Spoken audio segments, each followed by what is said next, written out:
नमस्कार दोस्तों, मैं हूं गुरु और आप सबका स्वागत है द गुरु रिव्यू शो में। दोस्तों आज मैं आपके सामने लेकर आया हूं ट्रैप का रिव्यू। और अगर आपने अभी तक चेक नहीं किया है कि हम रिव्यू कैसे करते हैं तो आप house of comics Facebook group पे जाके चेक कर सकते हैं अनाउंसमेंट्स में। वहाँ पे देख सकते हैं कि हम किस तरह से जो है रिव्यू करते हैं। तो दोस्तों सबसे पहले मैं आपको बात बता देता हूँ कि ये जो है राज कॉमिक्स बाय संजय गुप्ता की तरफ से 3rd नंबर की कॉमिक्स है। ये युगारंभ वर्ष में आई है और इस पर नाम टैग सुपर कमांडो ध्रुव का लिखा हुआ है। न्यू श्रृंखला का भाग 1 है और इसका जो प्राइस है वो है 200। इसमें 2 कवर लगाए गए हैं पर मैं इसको ही मेन कवर ले लूँगा। और इसमें जो है टोटल 28 पेज की कॉमिक्स है। ये 27 पेज की कहानी है और बाकी जो है एड्स वगैरह हैं। तो ये डिटेल्स हैं इसके बारे में। तो चलिए आप रिव्यू करते हैं इसका। तो सबसे पहले अगर आप कवर आर्ट को देखें तो इसमें कवर आर्ट तो है ही नहीं, खाली एक टेक्स्ट लिखा हुआ है। वैसे मटेरियल काफ़ी अच्छा है पर ज़्यादातर जो लोग हैं जब कॉमिक्स ख़रीदते हो तो वो कवर आर्ट को देख के ख़रीदते हैं। अब किसी शॉप पे एक अगर मान लो लटका रखी है तो वो इसका कवर आर्ट ही देखेगा, तो इसको देख के मुझे नहीं लगता कि कोई इसको ख़रीदना चाहेगा। तो इसके लिए मैं दूंगा 2 पॉइंट, क्योंकि मुझे भी कोई इतना कोई ख़ास नहीं लगा है। तो कवर आर्ट के लिए मिलते हैं 2 पॉइंट। अब अगर आप कॉन्सेप्ट की बात करें तो ये जो है कोड नेम कॉमेट का एक तरह से नेक्स्ट पार्ट बोला जा रहा है, नेक्स्ट सीरीज़ जो है न्यू सीरीज़।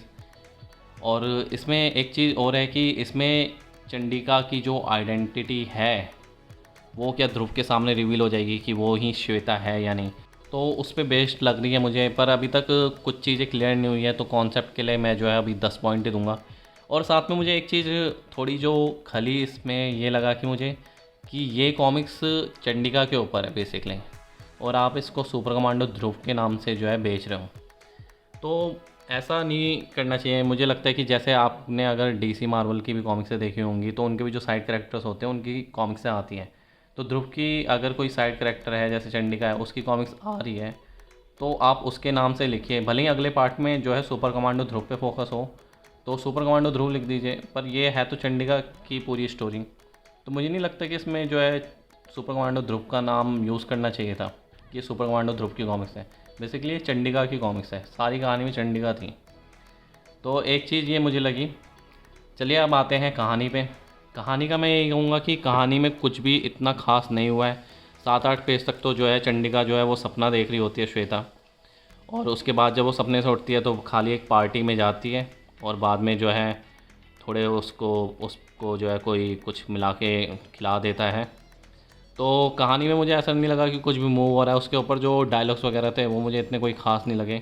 कहानी की पेस मुझे बहुत ही लगा कि धीमी रही, और साथ में ये भी लगा कि इसमें फालतू की जो आजकल की न्यू जनरेशन को अट्रैक्ट करने के लिए ये चीज़ें घुसाई गई है, जैसे कि फ़ोन पे वो बात कर रही है, वीडियो कॉल वगैरह कर रही है। तो ये सारी चीज़ें मुझे कोई इतनी ख़ास नहीं लगी और ऐसा लगा कि कहानी जो अपनी जो रियल ट्रैक है उससे भटक रही है।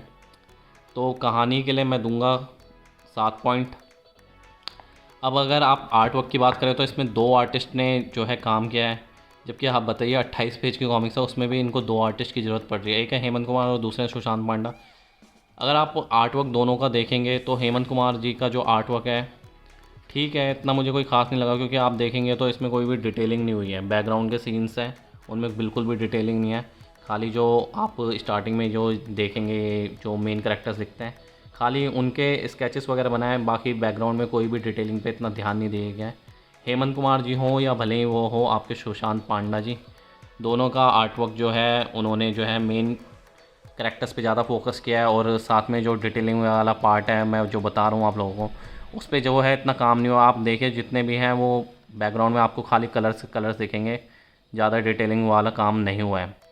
तो किसी भी मुझे लगता है कि जब आप आर्ट वर्क बनाते हो तो आर्ट वर्क में जो सबसे मेन चीज़ मुझे लगती है कि वो आपकी कितनी बढ़िया बैकग्राउंड में डिटेलिंग हो रखी है वो भी जो है मायने रखती है, और ये चीज़ दोनों में नहीं दिखी। उसके ऊपर मुझे लगा कि ये जो आप सब बोल रहे थे कि ये आर्ट वर्क जो है दूसरे आर्ट वर्क से मिलता जुलता है, हाँ, तो हो सकता है यानी कि उस आर्ट वर्क से मिलता जुलता हो, पर ऐसे किसी आर्टिस्ट पे जो है बोलना नहीं चाहिए। मुझे लगता है कि हर आर्टिस्ट जो है अपनी तरीके का एक आर्ट बनाता है। ये सुशांत पांडा जी का तरीका है।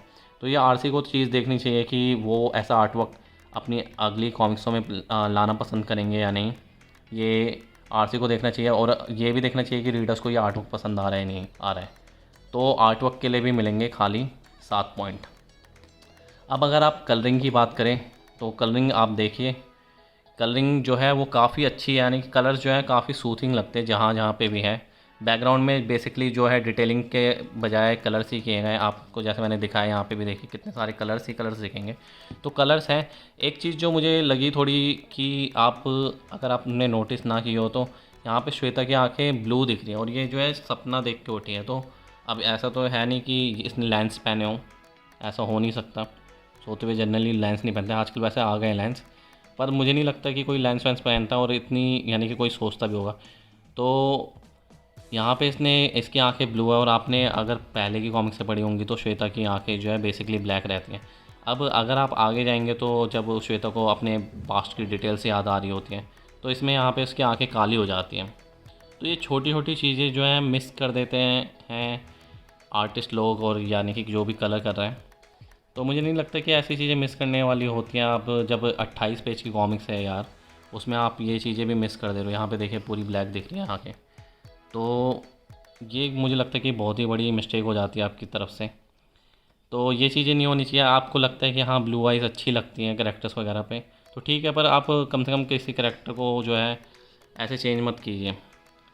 तो मुझे लगा कि कलरिंग वगैरह ठीक है, तो कलरिंग के लिए भी 7 ही पॉइंट मिलते हैं 10 में से। तो अगर डायलॉग्स की बात करी जाए तो डायलॉग्स मुझे कोई भी इतने खास नहीं लगे। मतलब कहानी की जब स्टार्टिंग होती है तो एक दो पे आप फ्रेम्स वगैरह ये जब स्टार्टिंग में कोट्स वगैरह पढ़ेंगे तो इतना जो है मोमेंटम बन नहीं पाता और बोरियत सी होने लगती है। मतलब आप वही चीज़ें रिपीट मार दे रहे हो। उसके बाद जो है कहीं पे भी ऐसा कोई डायलॉग नहीं दिखा जो कोई इम्पैक्ट क्रिएट करता हो, क्योंकि मुझे लगता है कि कॉमिक्स जब बना रहे तो डायलॉग्स होने ज़रूरी हैं जो कॉमिक्स में जो है बंदों को थोड़ा जो है इम्पैक्ट क्रिएट करें, बंदे जो है थोड़ा फील करने लगे डायलॉग्स की वजह से। वो मुझे दिखे नहीं, तो डायलॉग्स के लिए मिलते हैं इसमें 4 पॉइंट। अगर आप कैलीग्राफी की बात करें तो कैलीग्राफी जहाँ पे भी अच्छी है तो उसके लिए पूरे 5 पॉइंट। अब अगर इम्पैक्ट की बात करें तो मैं इम्पैक्ट के लिए यही कहूँगा कि इम्पैक्ट मुझे इतना फील नहीं हुआ, क्योंकि डायलॉग्स भी नहीं है, आर्ट वर्क भी इतना अच्छा नहीं है और कहानी भी थोड़ी बहुत स्लो है। तो इम्पैक्ट के लिए मैं दूंगा 2 पॉइंट। और लास्ट में ग्रिप की बात करें तो ग्रिप तो आप समझ ही सकते हैं, इस कहानी को पढ़ते हुए इतनी बोरियत हो रही थी मुझे कि मैं क्या बताऊँ आप लोगों को। मेरे को जो है इसके अगले पार्ट का भी वेट नहीं है, तो मुझे लगता है ग्रिप के लिए भी 2 पॉइंट। तो कुल मिलाकर अगर आप देखेंगे तो ट्रैप को मिलते हैं टोटल 46 पॉइंट्स, और जो हमने हाउस ऑफ कॉमिक्स में पोल करवाया था उसमें ट्रैप को मिले हैं 15 में से 7 पॉइंट। तो ओवरऑल ट्रैप को मिलते हैं 100 में से 53 पॉइंट्स। और दोस्तों मैं आप लोगों को एक बात और बताना चाहता हूँ कि किसी भी कॉमिक्स को अगर 60 से कम पॉइंट मिलते हैं तो वो कॉमिक्स मेरी तरफ से तो वर्थ नहीं है बाइंग। और जैसे कि आपको पता है कि ट्रैप को 53 पॉइंट्स मिले हैं, तो मैं यही कहूँगा कि आप अगर शौकीन हैं तो आप ख़रीद सकते हैं, पर मैं तो इसको बिल्कुल रिकमेंड नहीं करूँगा कि आप इस कॉमिक्स को ख़रीदें। बहुत ही वाहियात और बेकार कॉमिक्स लगी मेरे को। 53 पॉइंट्स हैं इसके। और अगर आपको दोस्तों ये रिव्यू अच्छा लगा हो मेरी तरफ से, जो भी मैंने आपको इन डिटेल रिव्यू दिया है, तो आप इस वीडियो को लाइक करें, शेयर करें, साथ में कमेंट करें आपको क्या लगता है, क्या मेरा रिव्यू आपको पसंद आया ट्रैप को लेके, आपके क्या व्यू है इसको लेके कि ट्रैप की कहानी कैसी थी, कि ट्रैप का आर्ट वर्क कैसा था, या ट्रैप में डायलॉग्स की कमी लगी आपको, या फिर जो चीज़ें मिस हुई हैं ट्रैप में वो आप सब बता सकते हैं। और साथ के साथ अगर आपको मेरा कंटेंट अच्छा लगता है तो आप इस चैनल को सब्सक्राइब करना ना भूलें। अब मैं मिलूँगा आपसे अगली वीडियो में, तब तक के लिए धन्यवाद।